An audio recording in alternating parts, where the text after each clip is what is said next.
Welcome back to Whistle Watch. It's of course the show that analyses all the big refereeing decisions from the action at the weekend. I'm Ugo Monye and I'm in Melbourne. Just have a look at the gorgeous backdrop that I have here. But whilst it's just about evening time here, Nigel Owens on the farm, beautiful soundtrack of the birds that are chirping away as well as listening to the cows grazing. It's an early start for you, Nigel. How are you?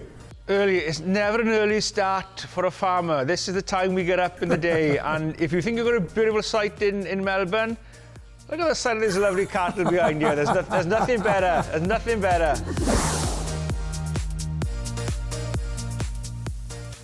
Right, let's get straight into it because it was a massive weekend of rugby and no better place to start than in Australia because the Lions, they're 1-0 up and it's a game that had a few talking points. So let's start with the first one. Ugo Monye, a try that was disallowed. Good decision for you, Nigel?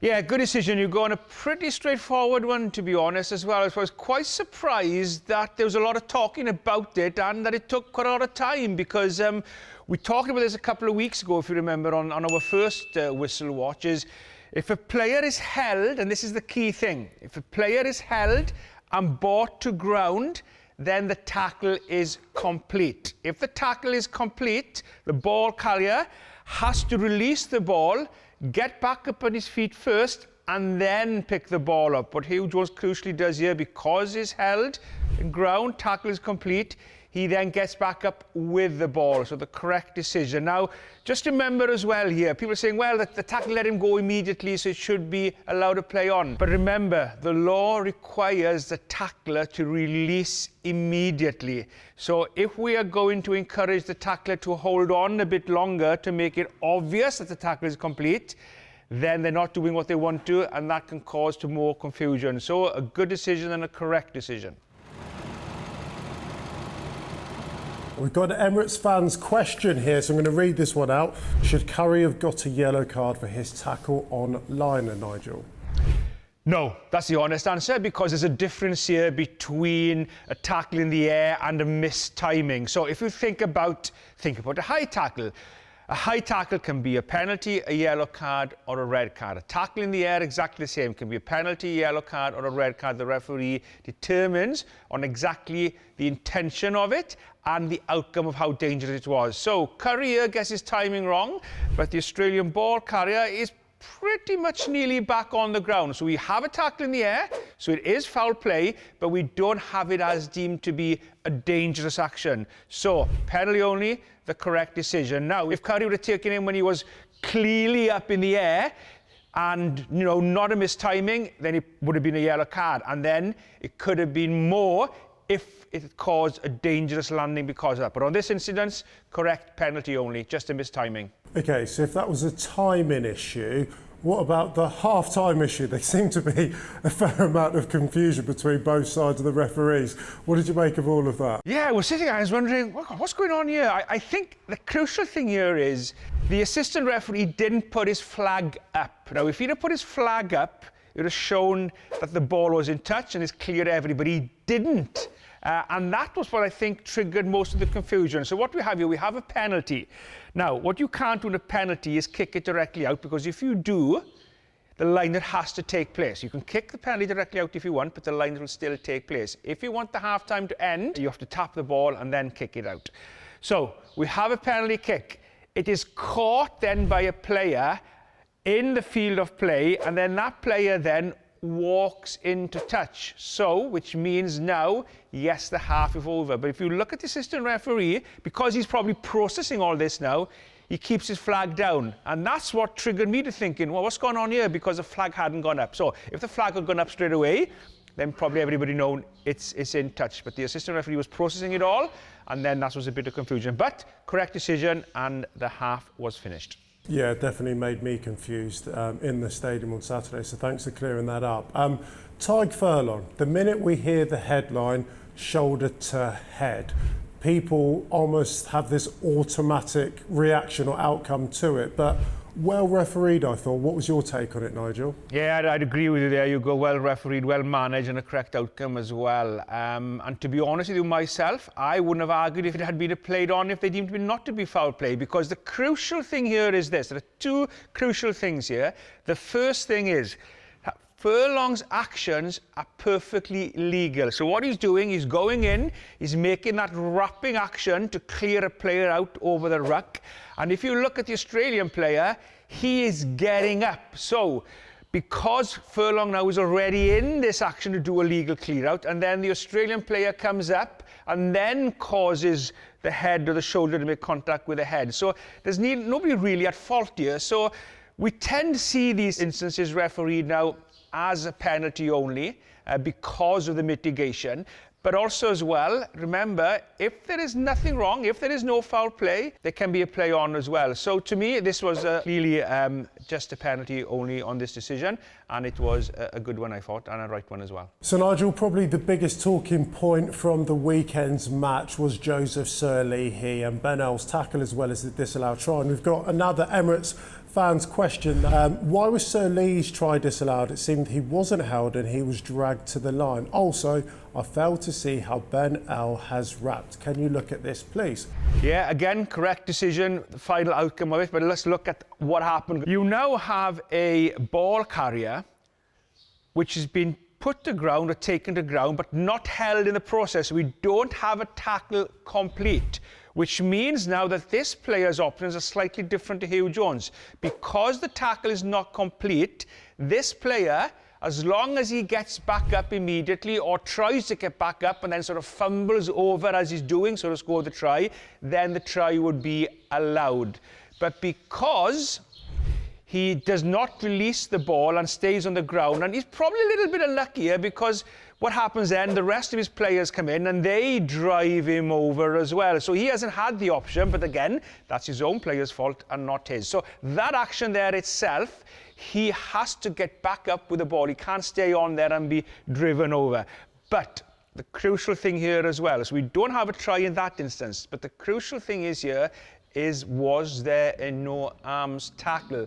And it is a tricky one, to be honest, because a lot of people feel there wasn't, a lot of people feel there was. Now, my view is I think there is an attempt to wrap. You know, as he goes down quite low, and just remember, we want players to go down low, we want to avoid the upright tackles, so he goes down low, and as he's going down low, there is an action with an arm is coming around to wrap the both arms are. Now, what the law requires you to do, Hugo, as you know, is that when the shoulder makes the contact, that then wrap around has to be pretty much simultaneously as the shoulder hits. So it's not quite like that, but there is enough of an attempt to wrap there. So I think the process and the decision and the outcome is correct. It's not a dangerous tackle, though it's quite close, but there is an attempt to wrap.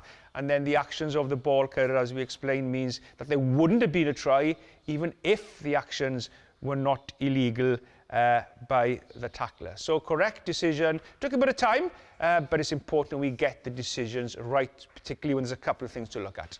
See, Nigel, I don't like this Ben Earl tackle.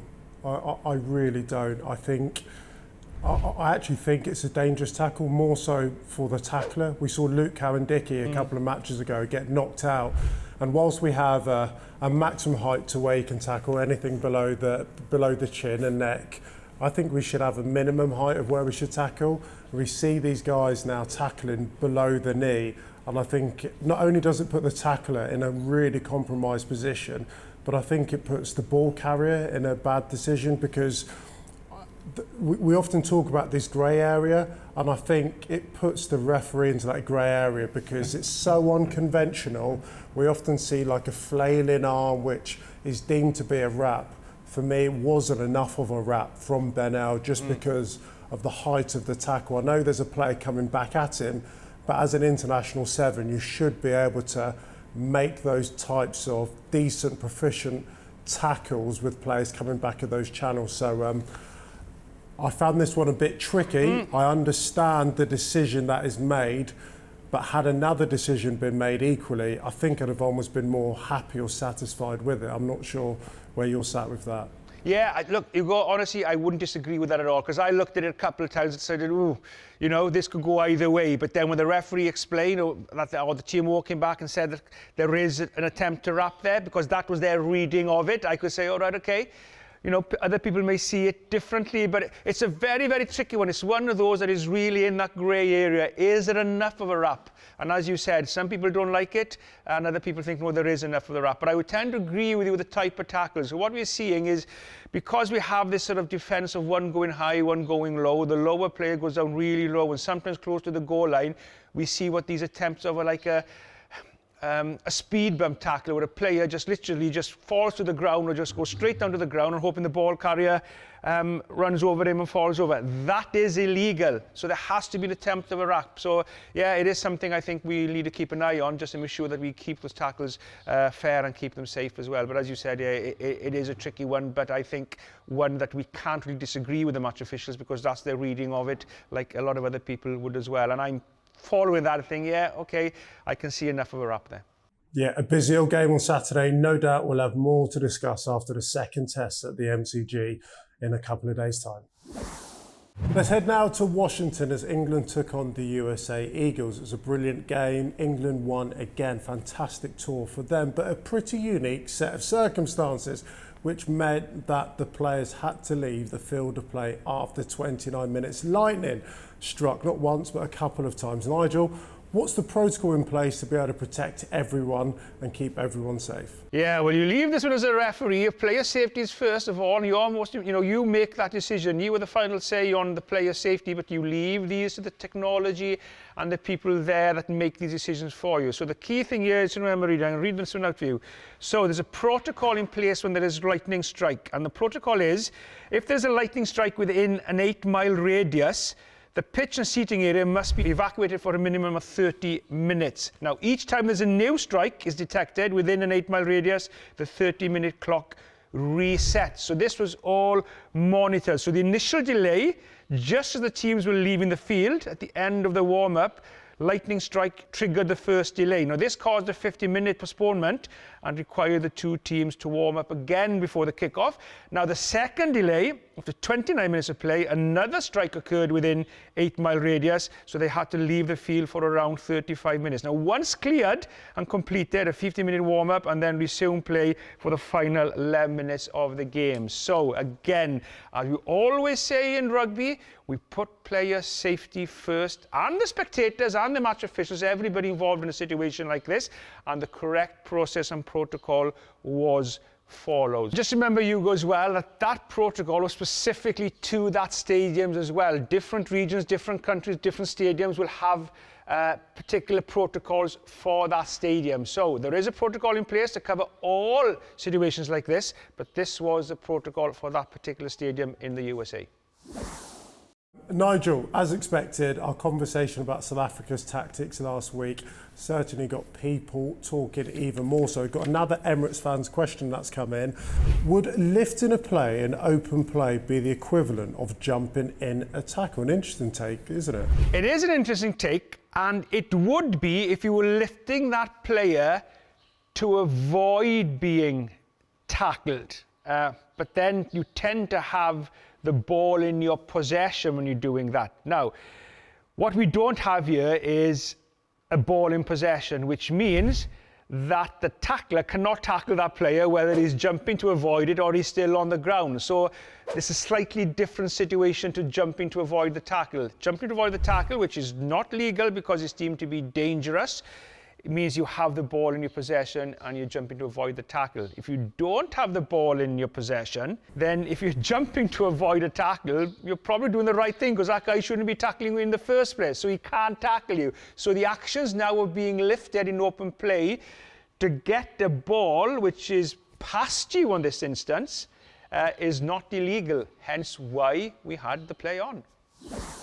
Well, thanks so much, Nigel. The sun is setting here in Melbourne, and for those of you thinking that we've missed one of the matches from the weekend, don't fear, because the British and Irish Lions are actually about to kick off in a couple of hours' time. If there are any talking points on that. We'll be discussing them next week. And that's it for this week's episode of Whistle Watch. My thank you to Nigel for your insights as always, and to everyone for sending in the Emirates fans question. Please do keep them coming. And also huge congratulations to Zimbabwe, who've qualified for the 2027 World Cup for the first time since 1991, and to Hong Kong, who have qualified for their first time in their history. So we look forward to welcome you in just a couple of years' time.